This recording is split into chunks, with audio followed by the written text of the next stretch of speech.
Nous bénissons le Seigneur pour l'occasion qu'il nous donne.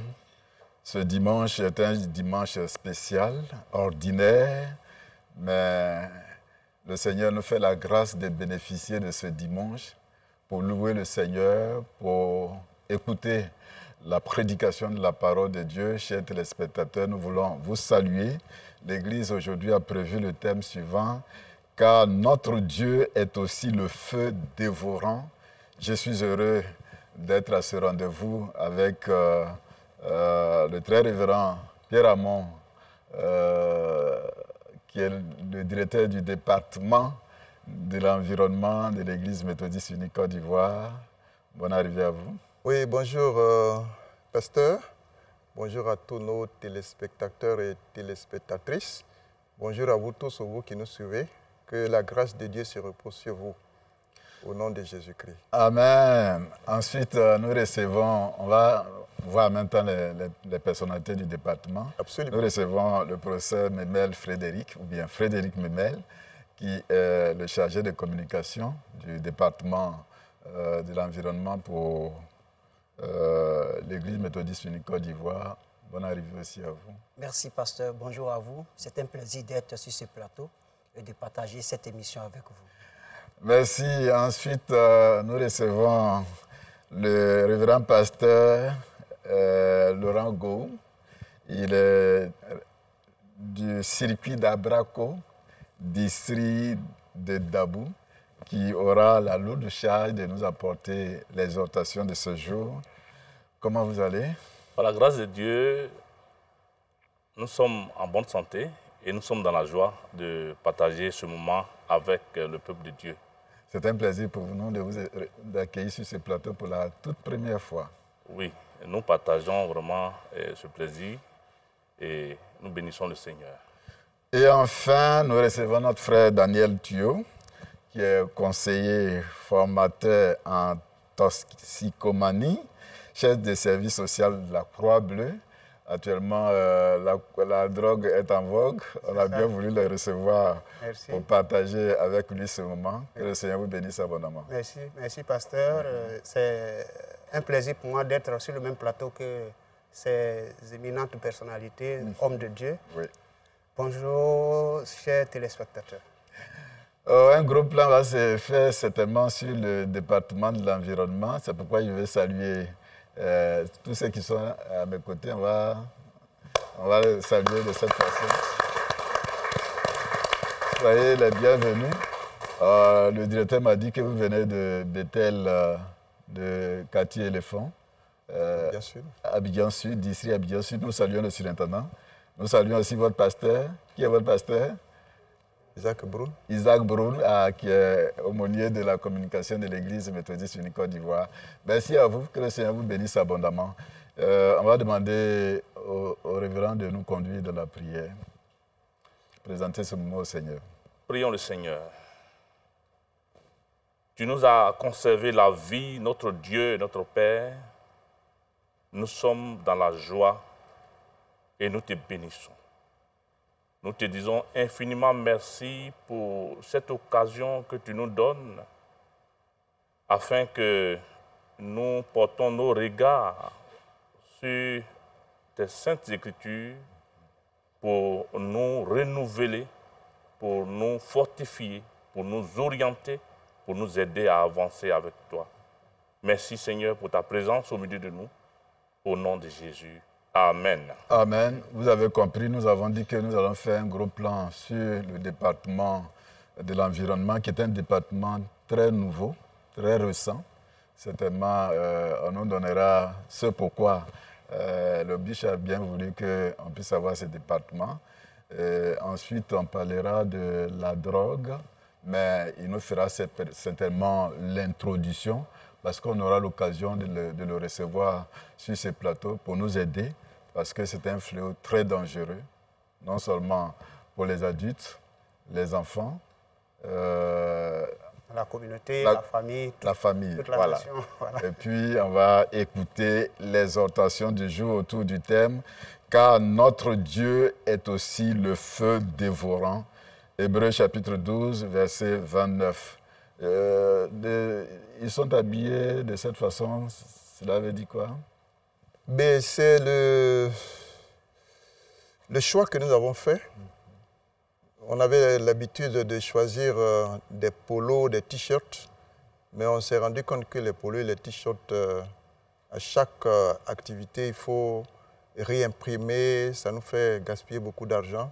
Donc nous avons opté pour les chasubles, avec bien sûr le logo de l'église et le logo donc, de notre département. Et tout à fait derrière, la vision du département.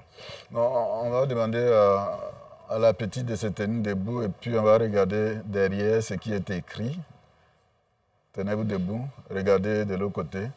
Voilà, est-ce qu'on peut faire un gros plan sur cela? On dit « Sauvegardons l'environnement pour la gloire de Dieu et le bien-être de tous ». Genèse chapitre 2, verset 15. Merci. Merci. Ça veut dire que le département est fondé bibliquement. Oui, le département est fondé bibliquement et je dirais même que c'est le fondement de toute activité humaine. Vous savez que rien ne peut se passer s'il n'y a pas d'environnement. Et Dieu a créé d'abord l'environnement avant de pouvoir créer l'être humain. Et lorsqu'il a fini donc de créer, il a confié la gestion de cet environnement à l'être humain. On reviendra là-dessus tout à l'heure. Ok, simplement dire qu'à partir de mardi 12 jusqu'au jeudi 14, l'Église tient ses assises de la conférence annuelle extraordinaire au Jubilé. Certainement au cours de cette conférence, on recevra des nouveaux pasteurs qui vont recevoir leur délégation pastorale. Donc, tous les délégués, que ce soit laïcs et pasteurs, sont conviés à cette réunion. Le mardi, déjà, c'est la session des surintendants, à partir de 8h jusqu'à 12h. Et l'après-midi, de 15h à 18h, on aura les sessions pastorales et sessions laïques. Donc, vous êtes invités à cette conférence annuelle extraordinaire qui se tiendra au Jubilé de Cocody. On va louer le Seigneur avant d'aller plus loin.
Ce qu'il a prévu pour moi.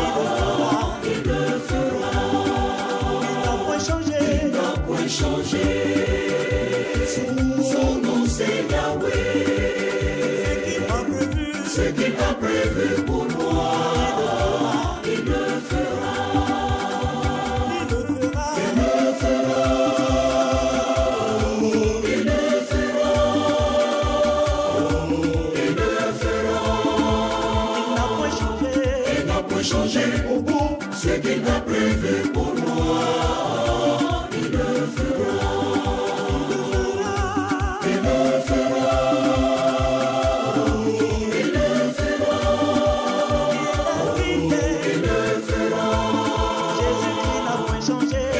Changer au bout ce qu'il a prévu pour moi, il le fera.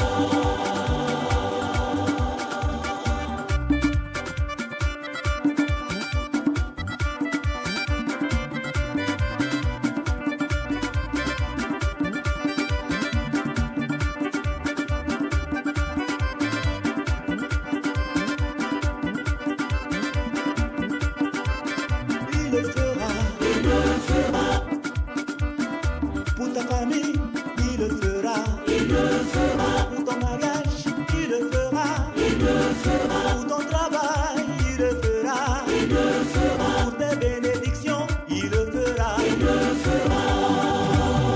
Assurément. Il le fera. Il le fera. Il le fera. Il n'a pas changé au bout ce qu'il a prévu pour moi, il le fera.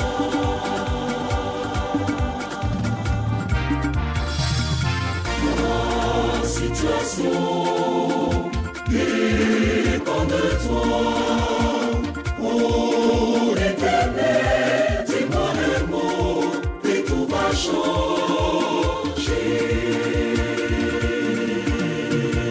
Ma délivrance dépend de toi.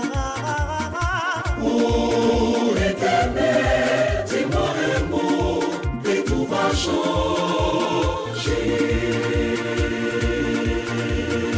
Ma guérison dépend de toi, Seigneur. Oh l'Éternel, dis-moi un mot et tout va changer.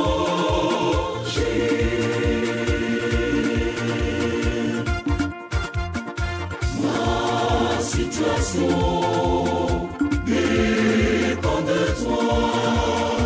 Oh l'Éternel, dis-moi un mot et tout va changer.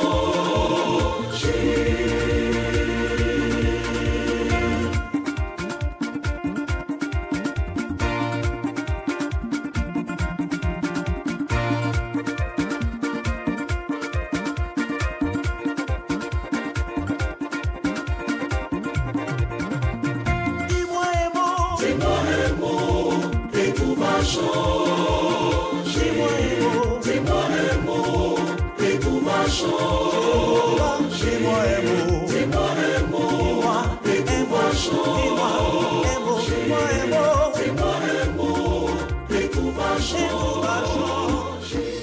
Merci bien à la chorale. Nous parlions tout à l'heure du département de l'environnement. L'objectif, la création de ce département, est-ce qu'on peut en savoir un peu? Merci beaucoup, pasteur. Je voudrais juste, avant de donner quelques éléments, la création, les objectifs et autres, je voudrais d'abord préciser que le département est une structure d'animation de la conférence de l'Église méthodiste unie Côte d'Ivoire. Il est un des démembrements du Conseil des ministères. Donc, c'est un département qui appartient au Conseil des ministères. Une question fondamentale peut être posée. Pourquoi la création de ce département? La création de ce département part de deux constats. Le premier constat, c'est que quand nous regardons le monde, quand nous regardons notre environnement, lorsque nous regardons tout ce que Dieu a créé, c'est-à-dire la création de Dieu dans son ensemble, eh bien, cette création est en souffrance. Beaucoup d'éléments que Dieu a créés ont disparu par la faute de l'être humain. L'être humain qui est à la recherche de ses intérêts, sans penser à ces créatures de Dieu. Or, lorsque nous prenons Genèse 1, Genèse chapitre 1 et Genèse chapitre 2, et que nous lisons très bien, nous remarquons que Dieu a pris soin de mettre en place toutes ces créatures, toutes ces biodiversités, tous ces luminaires. Dieu a tout planifié. Il a donné donc la dimension des fleuves, la mer, et il y avait un ordre absolument qui faisait qu'il y avait un équilibre dans le monde entier. Les saisons étaient bien équilibrées, tout était normal. Mais on se rend compte qu'aujourd'hui, l'être humain, par la recherche de ses intérêts, a sapé, détruit, ne fait que polluer. Alors l'Église s'est interrogée. Devant cette situation, devant ces catastrophes, aujourd'hui on parle d'inondation. Peut-être que nous reviendrons, nous allons peut-être revenir là-dessus un jour, pour parler un peu des causes. Mais quand nous regardons cette dégradation, cette pollution qui est en train de faire mourir les autres créatures de Dieu, eh bien, l'Émissy dit, moi, l'Émissy, j'ai un message. J'ai un message à l'endroit des pollueurs. J'ai un message à l'endroit de tous ceux qui détruisent la création de Dieu. Or, vous savez que dans les textes, beaucoup de textes bibliques, dans les psaumes, nous découvrons que Dieu, chaque matin, descend dans sa création pour visiter toute sa création, pour donner vie à toutes ses créatures. Malheureusement, l'être humain est en train de détruire toute cette création. Et en détruisant cette création, l'être humain ne se rend pas compte que lui-même, il est en train de se mettre en danger. Lui-même, il est en train de se détruire. Parce que ces éléments que Dieu a créés, ils sont donc les biodiversités avec lesquelles nous vivons, nous rendent beaucoup de services. Je suis avec le professeur. L'Église vient en retard.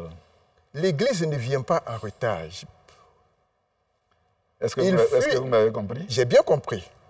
Au départ, il fut un certain nombre d'années où tout était normal.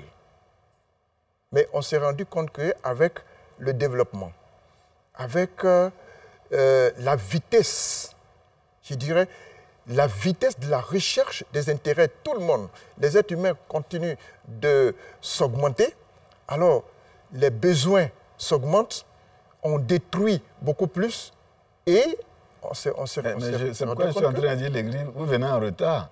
Logiquement, vous deviez avoir un département avant pour prévenir. Maintenant qu'on a détruit, c'est maintenant que vous créez le département. Oui, mais on crée maintenant le département pour sensibiliser, pour interpeller, pour dire aux uns aux autres qu'attention, ce que Dieu nous a donné au départ, qui était une propriété pour nous, il faut sauvegarder ça. C'est pourquoi vous avez dit tout à l'heure, la vision, sauvegarder l'environnement pour la gloire de Dieu et le bien-être de tous. Professeur, vous êtes un géographe. Oui. Je reviens là-dessus, cette question. Ouais. Logiquement, l'Église, dès sa naissance, devait prévoir un département de l'environnement. Oui, mais on pourra dire qu'il n'est jamais trop tard pour mieux faire. Ah. S'il y a une prise de conscience au niveau des autorités de l'Église pour pouvoir mettre en place donc, le département de l'environnement, s'occuper donc de la sensibilisation et même de la sauvegarde de l'environnement, il faudrait d'abord saluer l'initiative des autorités de l'Église. Maintenant, la prise de conscience de l'Église est aussi due au changement climatique qui est aujourd'hui d'actualité. C'est vrai que depuis un certain nombre d'années, il y a plusieurs thématiques donc, qui entourent la dégradation de l'environnement. Si l'Église aujourd'hui prend en charge donc, ces questions, donc qui va de l'amélioration des conditions de vie des populations, je pense que cela est d'abord à saluer. Pour le retard, je ne dirais pas que nous sommes en retard parce que beaucoup de choses restent encore à faire. Parce qu'il y a eu plusieurs conférences qui ont été organisées.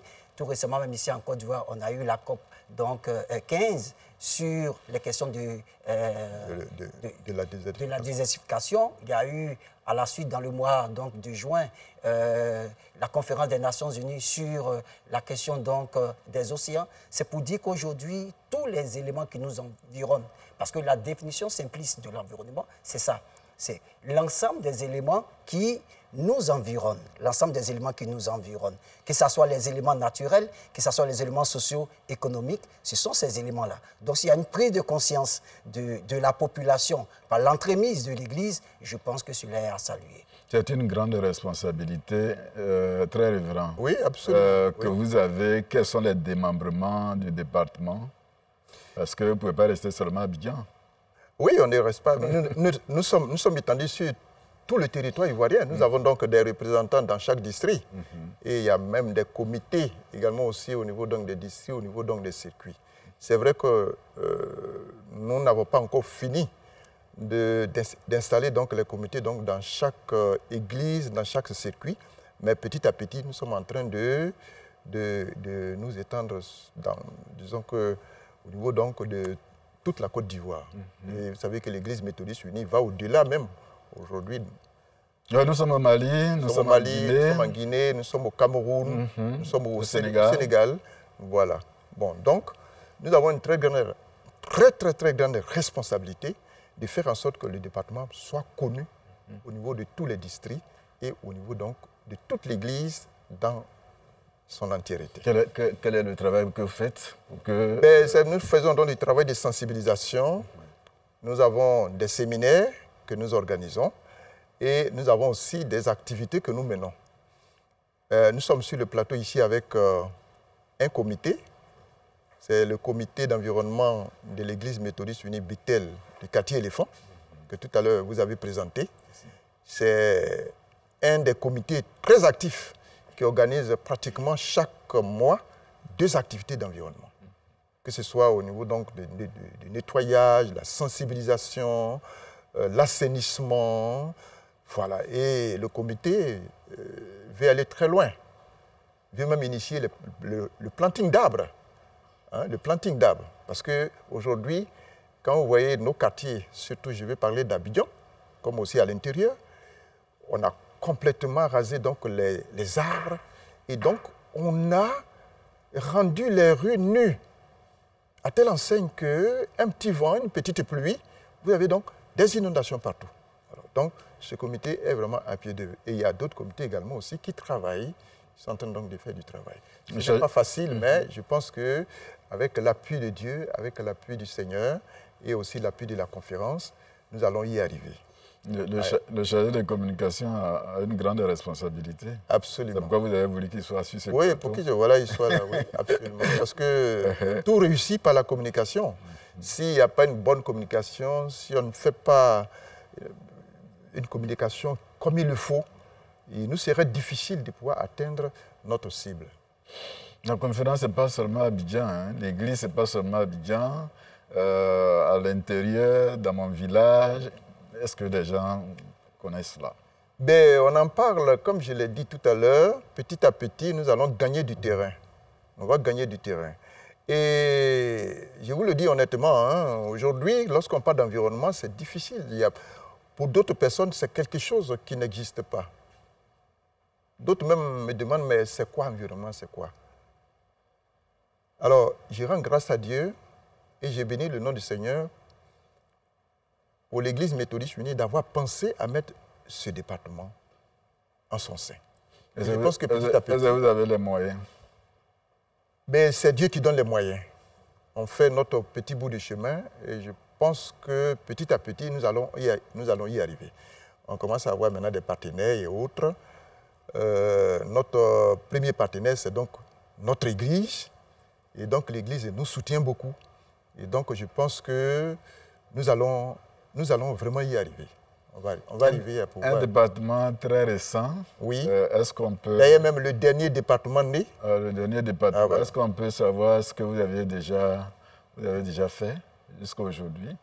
Oui, alors ce que nous avons déjà fait jusqu'aujourd'hui, c'est que nous avons mené des activités environnementales dans beaucoup de quartiers.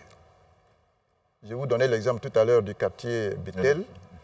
Ça, c'est devenu un peu comme leur habitude. Ils sont maintenant habitués parce qu'ils ont pris la chose au sérieux. Nous avons organisé donc des séminaires, des formations sur un thème. Je peux vous donner l'exemple d'un thème. Le rôle de l'EMICHI dans le développement durable.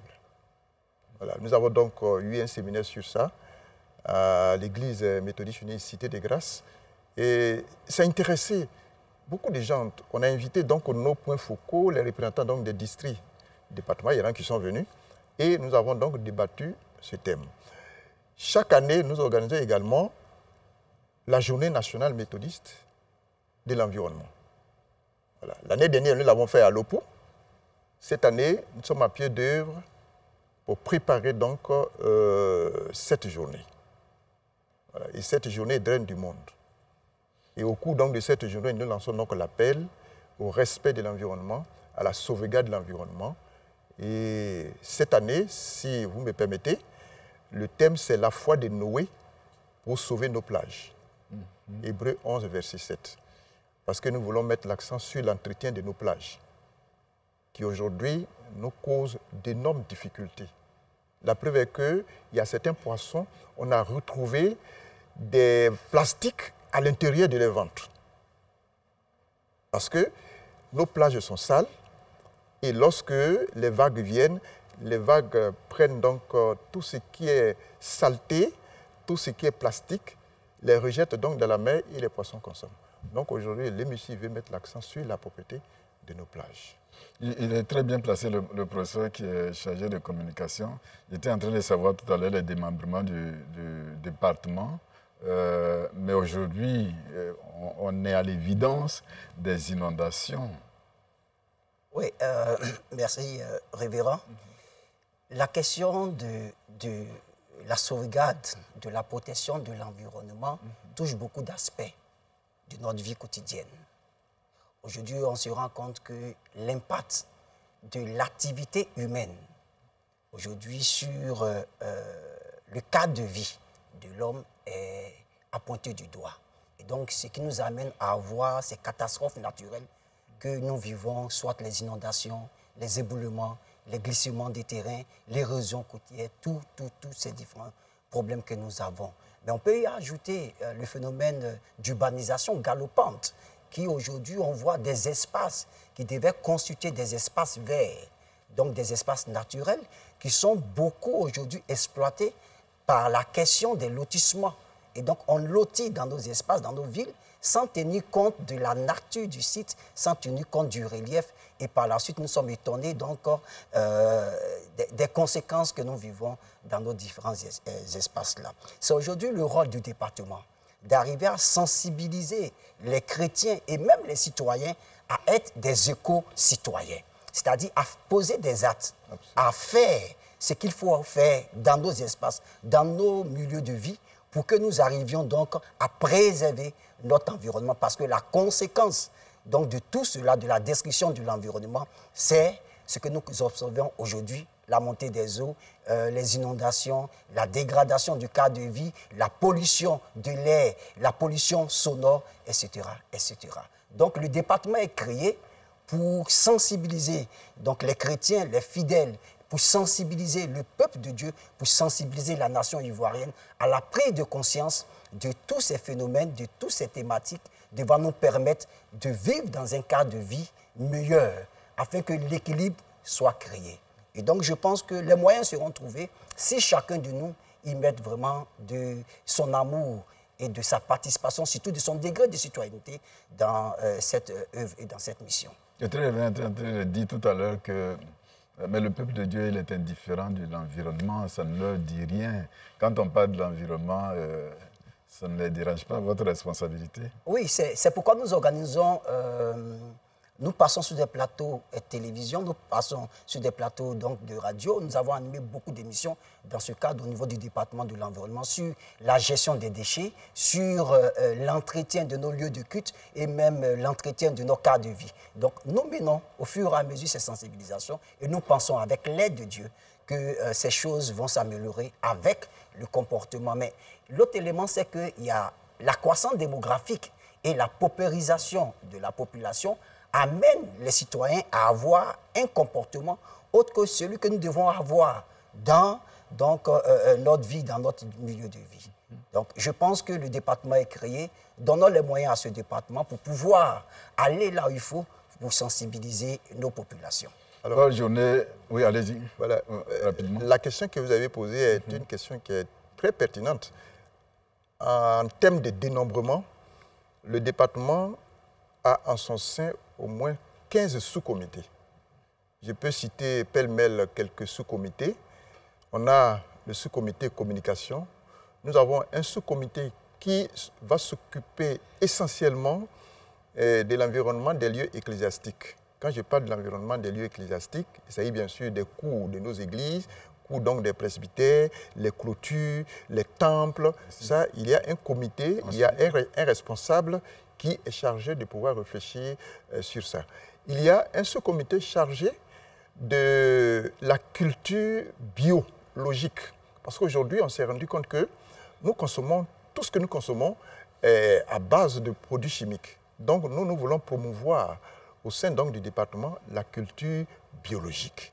Donc, il y a quelqu'un qui est nommé et qui est à la tête donc, de ce comité. On ne pourra pas tout citer. Voilà, il y en a beaucoup. Hein. Très, très bientôt, vous aurez votre journée. Oui. Qu'est-ce que vous voulez mettre en exergue au cours de cette journée?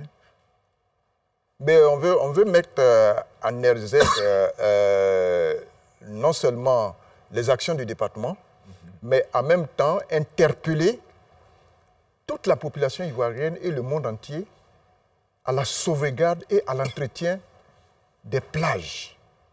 Parce qu'il y a beaucoup de villages, beaucoup de villes qui sont en bordure des plages, qui bénéficient de cette grâce de Dieu, mais qui sont donc des pollueurs. Donc nous voulons mettre en exergue l'importance de la plage. Et c'est pourquoi nous avons donné donc le thème tout à l'heure, la foi de Noé pour sauver nos plages. Ce thème-là sera développé, il y aura donc un panel qui va débattre sur le rôle Je crois qu'on aura l'occasion de... Voilà, ok, d'accord. Nous aurons donc l'occasion de revenir en détail. On va vous donner l'appel, on va vous donner l'occasion de lancer l'appel parce que pendant que vous êtes là par rapport au département, au peuple de Dieu...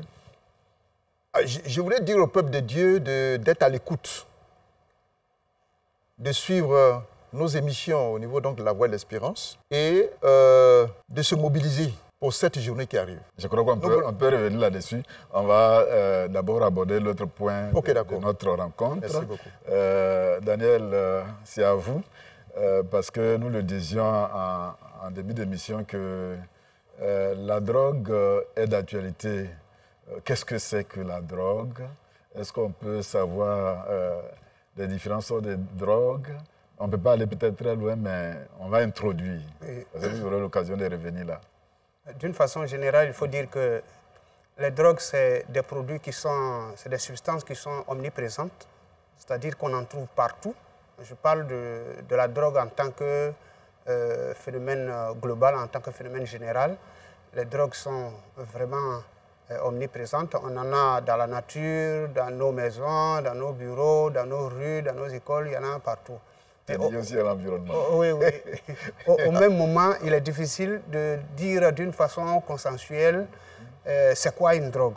Parce que si vous vous placez au niveau de celui qui consomme, pour lui, c'est le meilleur produit qui existe, c'est le meilleur ami, c'est celui qui lui tient compagnie quand il est stressé, etc., etc. Donc pour lui, c'est quelque chose de très bon. Et si vous mettez du côté du juriste, il va vous dresser une liste où il va définir des drogues comme des produits comme étant légaux, hein, c'est-à-dire tolérés par la loi, et d'autres illégaux qui vont être poursuivis, condamnés par la loi. Au niveau de nous qui sommes des intervenants, nous privilégions les définitions qui tiennent compte de l'effet du produit. Que fait le produit dans le corps? Une fois que quelqu'un a touché à de la drogue, comment est-ce que la personne pense, comment est-ce que la personne réagit, comment est-ce que la personne se voit elle-même. Donc c'est cette approche que nous avons en termes d'effets.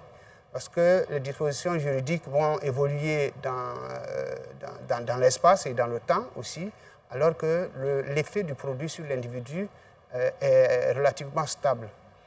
Et il faut dire de l'autre côté que les drogues, le mot drogue, souvent je ne suis pas très à l'aise avec le mot drogue, pourtant c'est lui qu'il faut utiliser. J'aime parler de substances psychoactives. L'expression paraît plus longue, plus difficile, mais elle est plus globale, elle renvoie mieux à la réalité.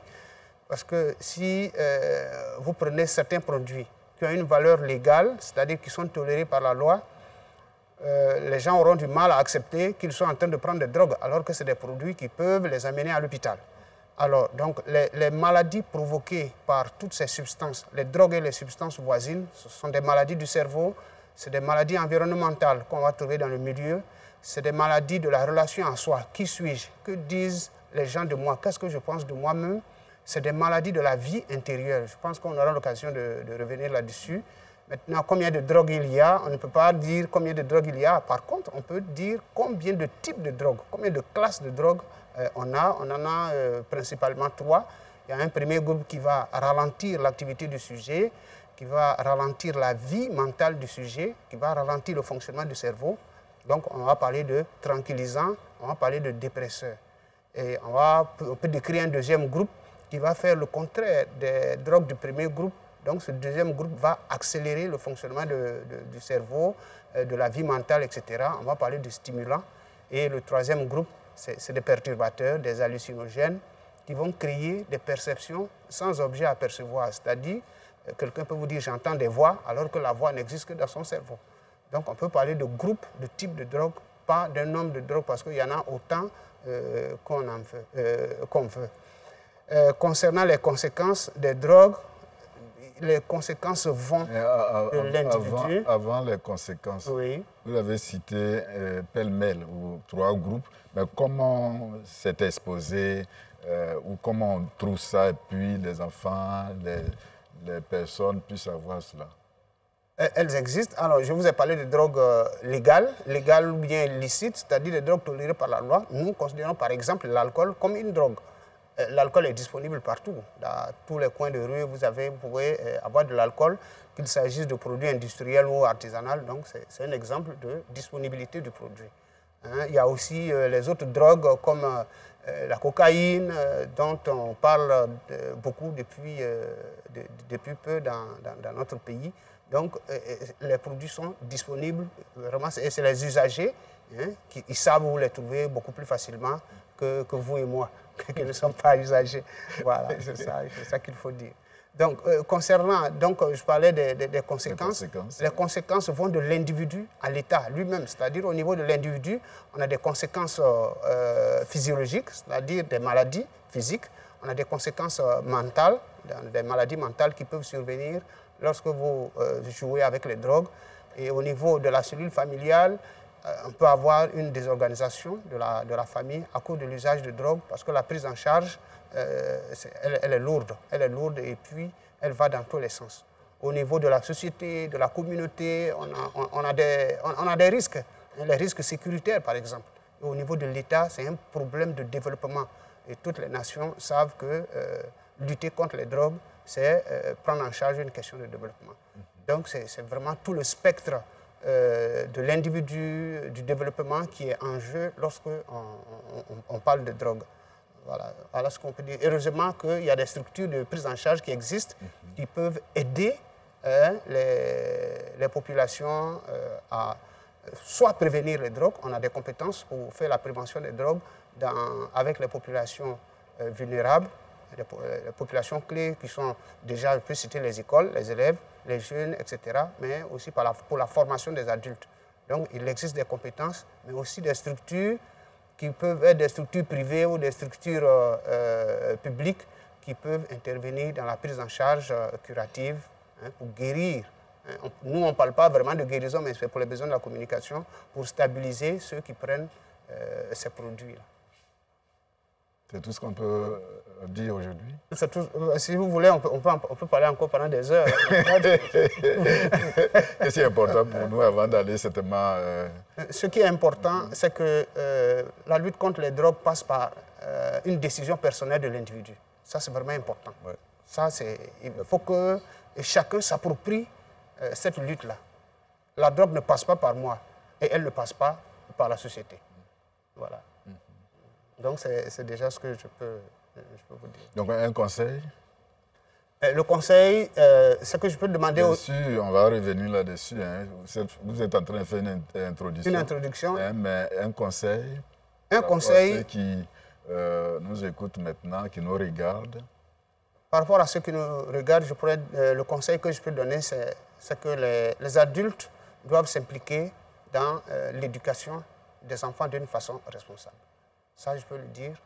Et si on le fait, on bat la route à la drogue à déjà 60 à 70% avec les adultes. Écouter les enfants, être à leur côté, être présent avec eux, présent dans leur vie, c'est une présence psychologique, avoir des familles stables, écouter et obéir à la parole de Dieu, ça coupe, ça bat la route à la drogue. Ça, c'est important de le savoir. On pourra revenir là-dessus dans les détails. Un fait de société. Hein? Oui, oui. C'est un fait social, ça existe dans notre société et les prévisions des organismes internationaux ne sont pas du tout optimistes. On pense qu'il y aura un accroissement de la drogue d'ici quelques années encore, jusqu'à 40% dans 8 ans à l'horizon 2030. Donc c'est quelque chose à venir et il faut que chacun soit interpellé pour voir ce qu'il y a à faire. L'État s'implique? L'État est impliqué, oui, l'État s'implique. Et les organisations non gouvernementales, comme la Croix-Bleue à laquelle nous appartenons, et beaucoup d'autres ONG font des propositions à l'État pour accentuer la lutte, pour orienter un peu les actions de l'État. L'État est vraiment impliqué. Et nous, on ne peut que demander encore davantage d'implication de moyens pour lutter contre ce phénomène, parce que les compétences existent en Côte d'Ivoire, effectivement, pour contrecarrer ce phénomène. Elles ont juste besoin d'être mobilisées. Alors nous, au niveau de l'environnement, ça nous préoccupe beaucoup. Hein? Oui. La drogue, c'est un phénomène qui nous préoccupe au plus haut niveau. Parce que pour nous, l'environnement, Dieu ne l'a pas créé pour faire du mal à l'être humain, mais plutôt c'est pour faire du bien à l'homme. Mais lorsque l'homme transforme ce que Dieu a créé et qu'il a déclaré bon, lorsqu'on dérange, lorsqu'on fait des mélanges, eh bien, ça devient dangereux. L'abus, l'utilisation. Absolument. Il rejoint ce que je disais en parlant de l'origine des drogues. Les drogues ont précisément deux origines. Une origine naturelle et une origine artificielle, c'est-à-dire des produits qui n'ont pas été créés par l'homme, comme des plantes, des herbes, etc., vont être modifiés par l'individu pour en faire des drogues. C'est ça. On a aussi des produits qui sont créés, par exemple, pour la santé. Je vais prendre l'exemple des médicaments. Les médicaments ne sont pas des drogues qui peuvent être transformés par l'individu. C'est toujours le sujet qui est au milieu, qui est au centre de cette affaire-là, pour en faire des drogues, des substances qui vont l'amener à réfléchir, à penser différemment et à perturber son propre équilibre ainsi que l'équilibre de la société. Donc je rejoins absolument ce que le très révérend dit au sujet de la modification de l'environnement. C'est toujours l'individu. Monsieur Thio, on va revenir. Merci. On va revenir, on va... Alors, je vais donner un vocable de l'environnement pour que tous les téléspectateurs, tous ceux qui nous écoutent, comprennent ça. Au niveau de l'environnement, lorsque vous dérangez l'environnement, l'environnement vient vous déranger. Merci bien. Si vous tuez l'environnement, l'environnement va venir vous tuer. Voilà. Donc, tous les phénomènes que nous sommes en train de vivre aujourd'hui, que ce soit l'inondation, le réchauffement climatique, ce sont les dérèglements, ce sont des changements que l'être humain a opérés et qui aujourd'hui retournent contre lui-même. Donc si vous dérangez l'environnement, l'environnement vient vous déranger parce que l'environnement vit comme un être humain. C'est Dieu qui l'a créé. Merci bien, très bien. Car notre Dieu est aussi le feu dévorant. Hébreux chapitre 12, verset 29. Aujourd'hui, dans toutes les communautés, on parlera de ce thème. On va demander au révérend pasteur certainement de nous donner un peu le contexte et puis quels sont les enseignements qui nous intéressent. On peut lire le verset 29. Le verset 29 de Hébreux 12 dit « Car notre Dieu est aussi un feu dévorant ». Ce thème que l'Église nous propose vient pour nous mettre devant une réalité. Quelle est cette réalité? Aujourd'hui, le chrétien qui vit sous la grâce oublie que Dieu n'est pas que grâce. Donc, Dieu est aussi le Dieu du jugement. Le thème Dieu, notre Dieu, est aussi un feu dévorant. Il faut rappeler que le texte d'Hébreux est adressé à des juifs convertis au christianisme, donc qui ont accepté Jésus-Christ comme leur Seigneur et Sauveur. Mais ces juifs-là sont encore nostalgiques des rituels du judaïsme. Et l'auteur, dans ce texte que nous avons lu, il va commencer par leur expliquer que ce qui s'est passé avec le peuple d'Israël au sorti de l'Égypte dans le désert de Sinaï, depuis le 3e mois de leur sortie jusqu'au 2e mois de la 2e année, donc environ 11 mois, il y a un fait majeur qui va se produire. C'est cette rencontre de Dieu avec son peuple. C'est quand Dieu les convoque pour se faire voir ou se faire entendre ce qu'on appelle la théophanie, donc la manifestation visible ou audible de Dieu. C'est cet événement-là qui va être un point que l'auteur va utiliser pour rappeler que Dieu n'est pas seulement le Dieu de la grâce. C'est vrai qu'eux, ils vivent sous le régime de la grâce actuellement, en tant que convertis, en tant que chrétiens, mais ça n'a pas été toujours cela. Notre Dieu est aussi celui que Moïse, après avoir fait cette rencontre, a dit « Je suis épouvanté et tremblant de peur ». Dans Hébreux 12, verset 21, il dit « Je suis épouvanté et tremblant de peur ». Pourquoi? Parce qu'il a rencontré un Dieu tout-puissant, un Dieu terrible.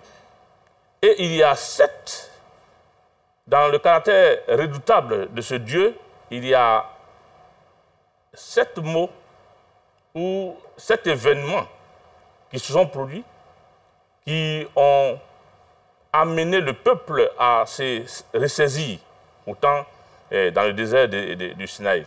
Il y a le tonnerre qui est arrivé, l'éclair, il y avait l'épaisse nuée, la tempête, la fumée, la fournaise et le tremblement, un violent tremblement.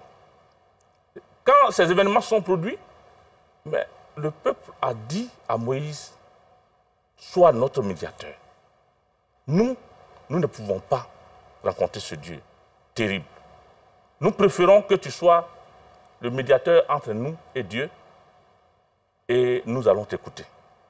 C'est par la suite que Dieu va lui communiquer les tables de la loi, et il poursuit pour dire que vous bénéficiez de la grâce.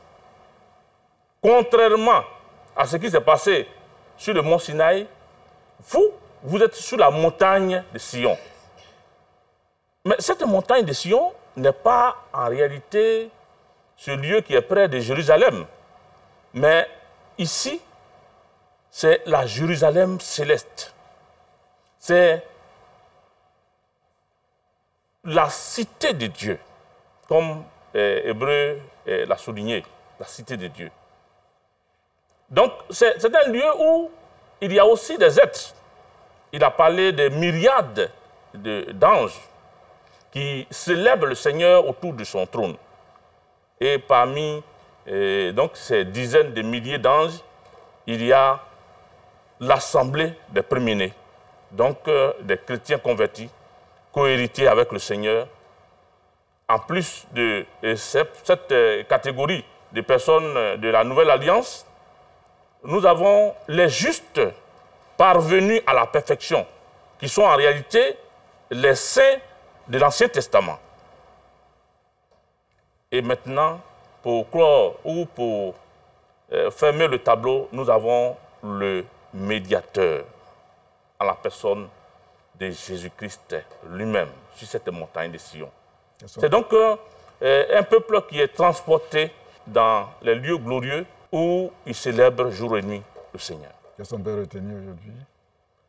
Nous pouvons donc retenir que, après avoir présenté ces deux tableaux, l'auteur interpelle les Juifs sur une question importante. Il dit, faites attention, ne refusez pas d'écouter celui qui parle.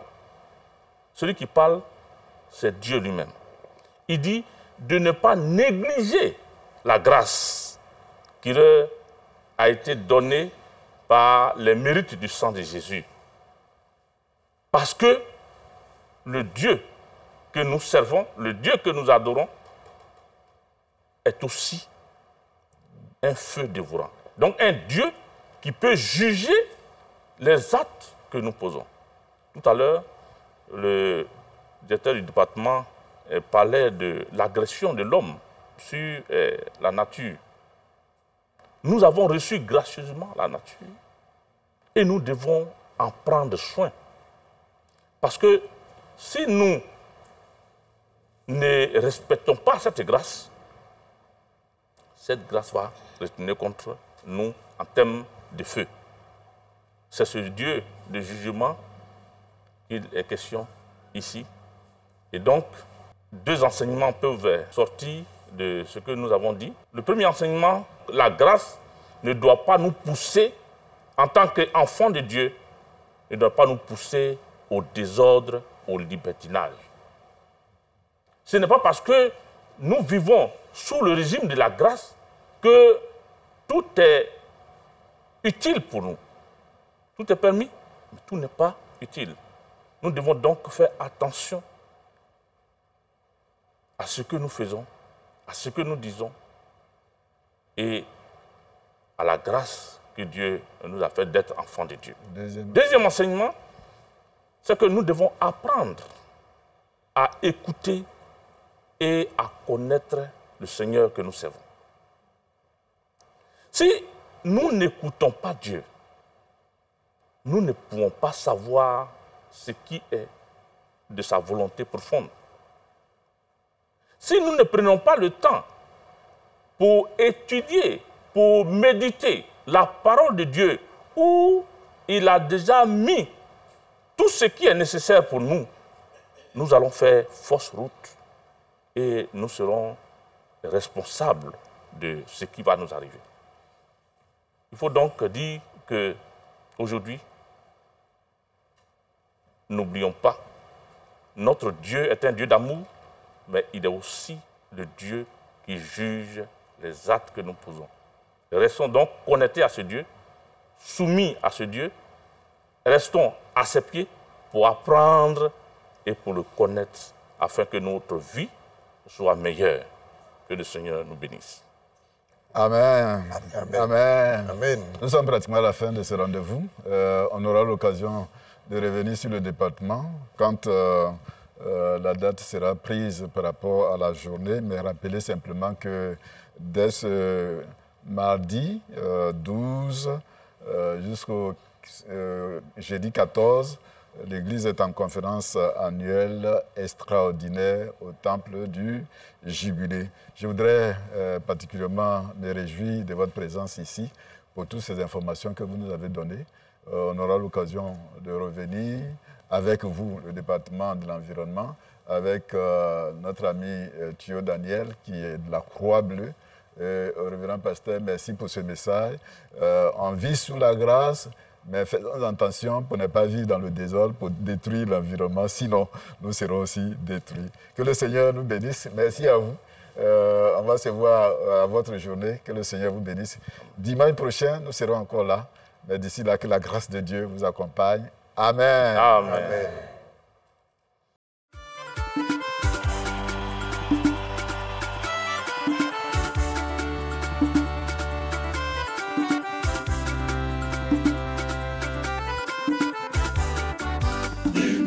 Changer, son nom c'est Yahweh, ce qu'il a prévu.